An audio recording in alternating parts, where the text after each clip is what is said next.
আসসালামু আলাইকুম রহমতুল্লাহি অবরাকাতু। মোহাম্মদ মাহিনুল আলম আপনি লিখেছেন, ভাগে কোরবানি করলে সবাইকে কি টাকা সমপরিমাণ দিতে হবে, নাকি কেউ কম বা কেউ বেশি করে দিলে কোরবানি হবে? প্রবাসীরা কিভাবে কোরআন প্রতিযোগিতায় অংশগ্রহণ করবে? মাহবুব লিখেছেন, সম্প্রতি এক বাংলাদেশি যুবক এভারেস্ট জয় করেছেন। এ ধরনের অ্যাচিভমেন্টের জন্য দীর্ঘ প্রস্তুতি নিতে হয়, অর্থ শ্রম ব্যয় হয়। শুধু একটা পাহাড়ে ওঠার জন্য অর্থ শ্রম ও সময় ব্যয় করা সেরাই এবং দুনিয়াবী দৃষ্টিকোণ থেকে কেমন? মাহিয়া আপনি লিখেছেন, অজু করার পর চুল দেখা গেলে কি অজু ভেঙে যাবে? রিদিতা রুমকি এই আইডি থেকে আপনি লিখেছেন, সূর্য ওঠার সময় কি কোরআন তেলাওয়াত করা যাবে?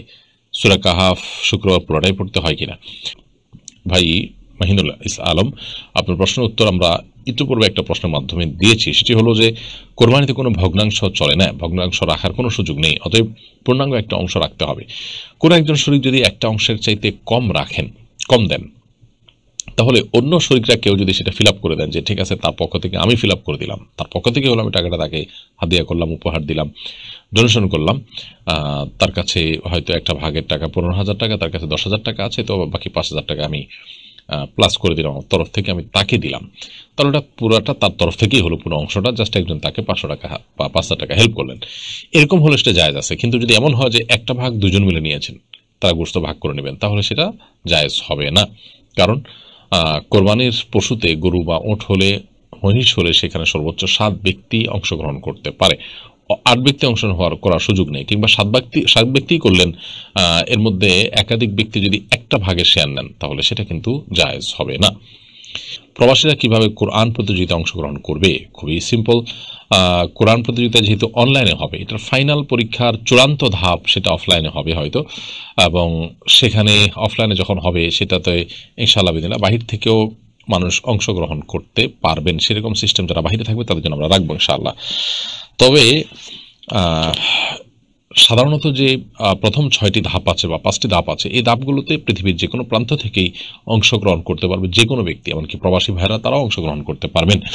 যেহেতু এগুলো হবে অনলাইনে এবং লিঙ্ক দিয়ে দেওয়া হবে, গুগল লিঙ্ক, অথবা প্রথম পরীক্ষা গুগল লিঙ্ক হলে পরবর্তী পরীক্ষাগুলো আমরা ইনশাআল্লাহ আমাদের নিজস্ব ওয়েবসাইট থেকে গ্রহণ করার চেষ্টা করব।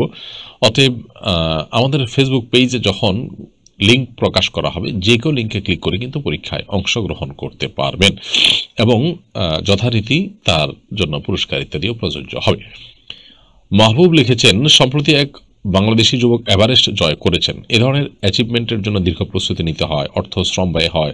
শুধু একটা পাহাড়ে ওঠার জন্য অর্থ শ্রম ও সময় ব্যয় করা সেরাই এবং দুনিয়াবী দৃষ্টিকোণ থেকে কেমন? ভাই মাহবুব, এ বিষয়ে আমরা এর আগে বিভিন্ন প্রশ্নের উত্তরে এ ধরনের প্রশ্ন বিষয়ে নানা কথা আমরা পেশ করার চেষ্টা করেছি। কোরআন এবং হাদিসকে গবেষণা করে বা কোরআন হাদিস পাঠ করে আমাদের কাছে যেটি মনে হয়েছে যে আসলে ইসলামী শরিয়াত দৃষ্টিকোণ থেকে এই কাজগুলোর তেমন কোনো তাৎপর্য নেই। এগুলোতে আমাদের দেশের মুখ উজ্জ্বল হয়, যিনি করেন তার মুখ উজ্জ্বল হয়, তার সাহসিকতা, তার বীরত্ব, এগুলো বীরত্বগাথা এগুলো মানুষ বলতে থাকে।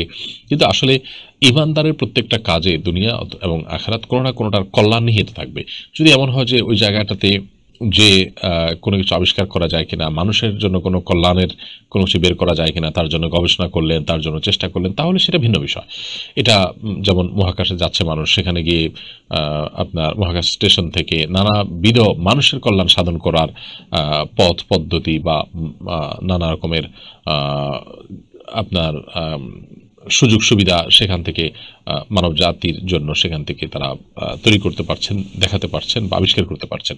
কিন্তু এভারেস্টের চূড়ায় ওঠার মধ্যে মানুষের কোনো কল্যাণ নিহিত নেই। যিনি উঠছেন তিনি তার বাহাদুরি ছাড়া, যে দেশের নাগরিক করছেন সে দেশের মুখ উজ্জ্বল হওয়া ছাড়া আর কিছু নয়। এটার জন্য শ্রম, অর্থ এগুলো সব ব্যয় করা এবং এত বেশি এনার্জি সেখানে দেওয়া, এ ধরনের কাজের পেছনে ইসলাম শরিয়ার দৃষ্টিকোণ থেকে, বিশেষ করে যে লোকটা আখিরাতে বিশ্বাস করেন, যিনি আল্লাহর কাছে যেতে হবে যে বিশ্বাস করেন, যার কাছে দুনিয়াটা নিছকই একটা দুনিয়া, এটা এর বেশি কিছু নয়, তার কাছে আসলে এগুলো কখনো গুরুত্বপূর্ণ বিষয় নয়। হ্যাঁ, আখিরাতের প্রতি বিশ্বাস না থাকলে, দুনিয়াটাই তার সবকিছু হলে, তখন তার কাছে এটা অনেক বড় ব্যাপার হতে পারে। আমি জানি যে এই ধরনের বিষয়গুলোকে আমরা অনেকে হয়তো হজম করতে পারবো না। এই ধরনের বিষয়গুলোকে আমাদের কাছে মনে হবে যে একেবারে সেকেলে আমাদেরকে শয়তান আখিরাতকে এতটা ভুলিয়ে রাখছে যে আখিরাতের ব্যাপারগুলো আমাদের কাছে এখন একেবারে গৌণ হয়ে যাচ্ছে। আখিরাতের বিষয়গুলো আমাদের কাছে বরং মনে হচ্ছে যে এগুলো শুধু কথার কথা। আমাদের ব্যক্তিগত জীবনে, বিভিন্ন কর্মকাণ্ডে, আমাদের চিন্তাধারায় আখিরাতের প্রতি ঈমানের কোনো প্রতিফলন বা ছিটেফোঁটা এটা প্রকাশ পায় না সচরাচর। এটা খুবই দুর্ভাগ্যজনক এবং এটি ইমানের যে দুরবস্থা আমাদের মধ্যে রয়েছে সেটি একটি সুস্পষ্ট উদাহরণ। মাহিয়া মাহিয়া আপনি লিখেছেন, অজু করার পর চুল দেখা গেলে কি অজু ভেঙে যাবে? অজু করার পর যদি চুল দেখা যায় তাতে অজু ভঙ্গ হবে না, কারণ আসলে অজু ভঙ্গের সাথে চুল দেখা যাওয়া না যাওয়ার কোনো সম্পর্ক নেই। অজু ভঙ্গের সাথে মূলত অপবিত্র হওয়ার সম্পর্ক রয়েছে। অর্থাৎ যদি কেউ অজু করার পর তার পবিত্রতা নষ্ট হয়, সেটা পেশাব পায়খানা করার মাধ্যমে হতে পারে, কিংবা বায়ুত্যাগ করার মাধ্যমে হতে পারে, ঘুমের মাধ্যমে বায়ুত্যাগের সম্ভাবনা তৈরি হয় তার মাধ্যমে হতে পারে, রক্ত ইত্যাদি বের হওয়ার মাধ্যমে হতে পারে। কিন্তু চুল দেখা গেলে এখানে আসলে শরীরের কোনো অপবিত্র বস্তু সেখানে বের হওয়ার মতো ঘটনা ঘটে না, যার কারণে এটি অজু ভঙ্গের কোনো কারণ নয়। মা বোনদের অজু করার পর চুল দেখা গেল, মাথার কাপড় খুললো, এমনকি পোশাক আশাক পরিবর্তন করলেন, তাতেও কিন্তু অজু ভঙ্গ হবে না। রিদিতা রুমকি এই আইডি থেকে আপনি লিখেছেন, সূর্য ওঠার সময় কি কোরআন তেলাওয়াত করা যাবে? সূরা কাহাফ শুক্রবার পুরোটাই পড়তে হয় কিনা? সূর্য ওঠার সময় কোরআন কারীমের তেলাওয়াত করা যাবে। কোরআন কারীমের তেলাওয়াতের সাথে আপনার সূর্য ওঠার আসলে কোনো সম্পর্ক নেই, অর্থাৎ সূর্য ওঠার সময় কোরআন তেলাওয়াত করা যাবে না এমন কোনো কথা কিন্তু নেই। সূর্য ওঠার সময় নামাজ পড়া নিষেধ, কিন্তু তাই বলে ওই সময় কোরআন তেলাওয়াত করা নিষেধ নয়। এমনকি অন্য কোনো আমলও নিষেধ নয়, শুধুমাত্র সিজদা করা এবং নামাজ পড়া নিষেধ। আর সূরা কাহফ শুক্রবার পুরোটাই পড়তে হয়, পুরোটা পড়ার নির্দেশ নেই। হাদিসে রয়েছে যে ব্যক্তি সূরা কাহফ পড়বে শুক্রবারে, সেটি তার জন্য নূরের ভূমিকা রাখবে, কিয়ামতের ময়দানে তার জন্য নূর হয়ে আসবে। এরপরে প্রশ্ন করেছেন তাওহিদ বিন শাহিদ, আপনি লিখেছেন, একই পশু কোরবানির ক্ষেত্রে কোনো অংশীদারের উপার্জনের উৎস যদি হালাল হারামের সংমিশ্রণ থাকে তাহলে অন্য অংশীদারের কোরবানি কবুল হবে কিনা? উত্তর হলো হয়ে যাবে। কোরবানির পশুতে একাধিক অংশীদার আছেন, কোনো একজন অংশীদারের উপার্জনের মধ্যে মিশ্র উপার্জন আছে, হালাল হারামের সংমিশ্রণ রয়েছে, তাহলে যিনি হালাল টাকায় শরিক হয়েছেন ওই একই পশুতে তার কোরবানি হয়ে যাবে।